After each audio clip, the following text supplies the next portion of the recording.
In 2015, I publicly denounced having been abused. But I didn't have the courage nor the knowledge to speak deeply about the types of violence I suffered, and that many women suffer when we decide to denounce. I also didn't expose all the reality of what happened nor what I went through before, during, and after, because honestly, I was scared to death. And I kept quiet about many things that during my story I will confess to you.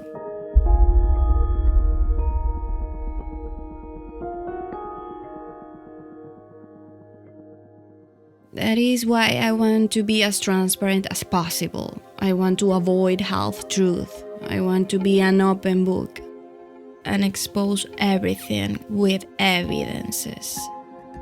Because behind my case, there was many attacks, traps, harassment, threats, frustration, and injustices. But there was also a lot of strength, courage, and a great victory. I also want to be very transparent about the consequences that all of this brought to my life, so you can know how it could affect you to be or to stay in a toxic and abusive relationship. For a long time, I pretended that everything was okay with me and that nothing else had happened. But in reality, everything had happened. I had to go through a lot to protect myself, to defend myself, to survive. And I hid everything in that dark corner of the closet, the one that many of us don't want to see when we hide difficult situations that happen to us.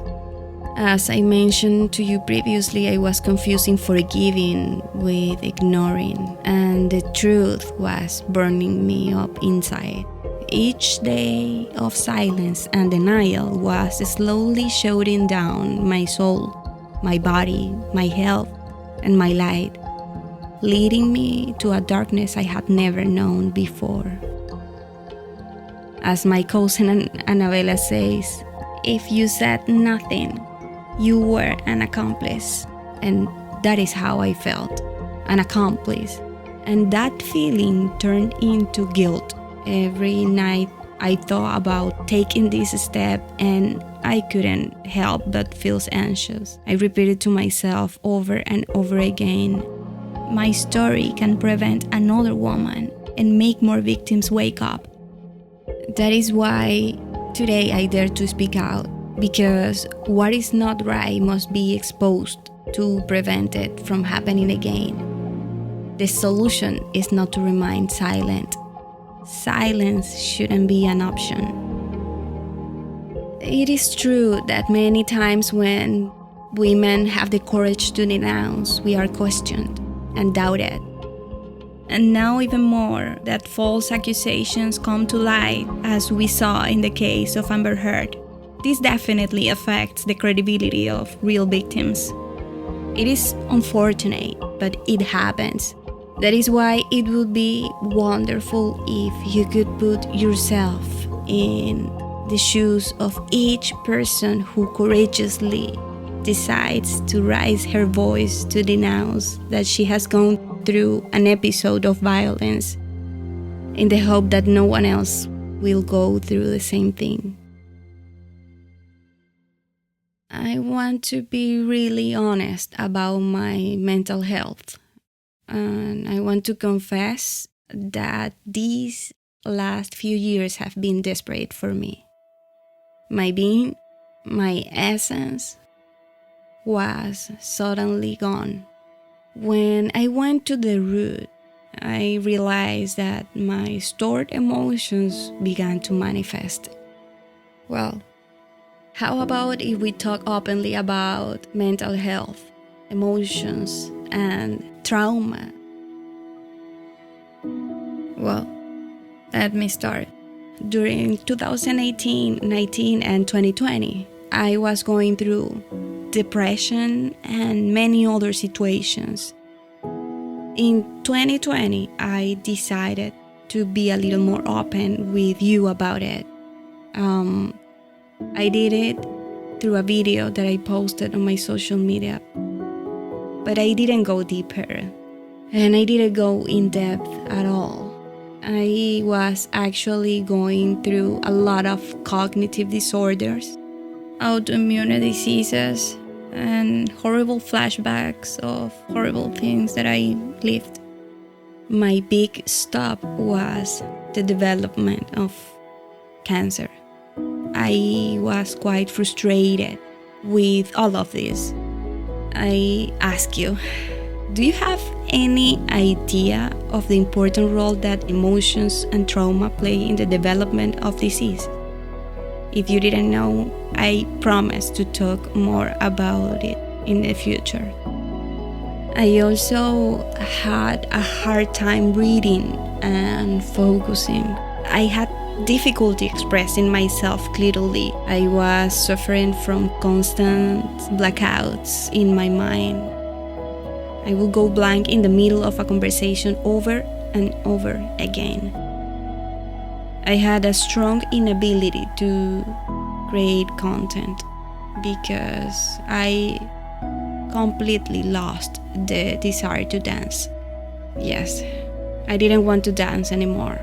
I felt a strong rejection for the passion that once was my therapy, dancing. And if that wasn't enough, there were horrible voices in my head repeating over and over again that I should take my own life, that I was the problem. All these, plus the terror and apathy of going back to social media, triggered in me a great helplessness and despair. I definitely felt that I wasn't me. I was definitely not the same person who left everything in Venezuela to go after new opportunities and help her family.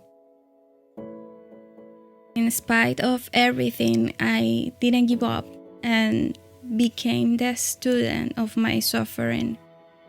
I read and studied a lot about psychoanalysis, trauma, emotional integration strategies. I attended retreats. I did a lot of psychological therapy. I was determined to transform myself. When I gave myself the permission to stop, look back, and deeply study everything I went through, and my case of violence, I was able to understand the dark road I had traveled. It was like whoa. I fucking understood. It was a great revelation, an epiphany. I was confusing forgiving with ignoring, and my life began to shut down. My body began to scream what I was silent inside. It was on 2018 that all those health complications began to manifest for me. The gas ran out for me just as the heavy legal battles of my violence case ended. Now, let's talk about the events that gradually impacted me neurologically and psychologically. As I already mentioned, in 2015, I publicly denounced having been a victim of domestic violence. And I say domestic in quotation marks because for the police and for the justice system, this was what had happened. But the truth is that this goes much further. I was very ignorant of the types of abuse I suffered and many other things. Many things that today I have educated and studied in depth because I want to help others. In fact, the person who hit me and I were not a couple at the time of the aggression. We had been separated for months before, but His insistence on continuing an abusive relationship that never worked out was quite disturbing, attacking, and harassing. In reality, my denunciation of violence was only the tip of the iceberg of all the hell I lived during that dark and toxic relationship, during the legal case and the lawsuits I filed against the perpetrator, Sherhan Rodriguez Cáceres. And although I don't like to name him, I feel it is necessary because the person responsible has a name and a last name. With this public denouncement about the reality that other victims and I have lived, I can alert other women and innocent people of the danger that this person represents and the delicate amount of lies that he uses to cover up the crimes he commits. And I know that there are many people like him, and in some way or another, many of us are being violated. And both women and men, we need to take a close look at this pattern of behavior. And my intention is that more people can open their eyes and prevent episodes of torture and mistreatment camouflaged as charm, attention, charisma, and false details of love. Unfortunately, I'm not the only one. And that is why I have interviewed more victims who allegedly claim to have suffered various abuses by this same person. And I have done so with the intention of studying, analyzing, and exposing the exact modus operandi, targets, and strategies he uses to hunt and trap his victims into traumatic circles. They and I have realized that there are severe and evident similarities in his pattern of behavior, and that his targets are girls recently arrived in Miami alone looking for opportunities, immigrants. I know that if you are faced with a profile like this, you will be able to recognize many red flags. And if you see similar behavior in similar circumstances, you will be able to run in time. This is my story, my truth, and it is my case of violence. To date, I am aware of 3 more victims besides me who claim to have suffered different type of abuse, but I have no doubt that the number is greater. We are 2 women who have legally denounced him for violence. About the other 2 girls, one is his ex before me. She was a model and used to dance. And the other one is a dancer. So you see, we are 3 women part of the entertainment industry. And the unfortunate thing about this is that the industry in some way or another covers up and supports this abuser. But silence is no longer an option. This is not right, not ethical, and not safe for women within the entertainment industry. I also want to denounce that I have evidence where this person in the past threatens me with violating my moral integrity and intimacy through the disclosure of private and intimate material of my person. This is a crime, and is called sexual extortion. This person can dare this and more with this step that I'm taking, the one of knocking down all his masks. So therefore, my lawyers have already taken the necessary precautions and have all the evidence and any images used in his threats. I'm also in communication with the state attorney, the Florida prosecutor, and if any explicit content comes out about me, we know who is solely responsible, whether it is him or another the source. And this applies to the protection of the other women survivors as well. Whether source it is, we will know the source, and both the source and him will face very serious justice for this crime. I also want to confess that I feel uncomfortable that this person is still monitoring my social networks. That is why I took this evidence and I proceed to block him again. This is a red flag that in many cases has culminated in a tragic way.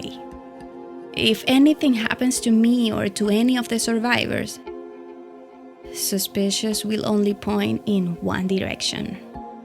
If I didn't hesitate for a second to go to court when I was assaulted, I will not hesitate now. I will expose any threat or any attack I receive from him or from anyone around him. Wherever it comes from, I will not silence myself as I did in the past. I also want to give support and coaching to people that go through what I went through, because it is hard. I know there are many people like him between us, and we have to learn about this behavior pattern because there are not enough awareness campaigns. That is why it is vital that we educate ourselves about this health problem that is really present in this moment. And I'm talking about narcissism and psychopathy in society. If you have gone through unfair, toxic, abusive, and painful circumstances, I would like to help you recognize, validate, and release those experiences and emotions that have been hidden within you. Let's take steps full of self-love, courage, and vulnerability because you deserve it. Go to the link in the description, maggalife.com/liberation, and get your masterclass and workbook. It's free. With love, Magdiel.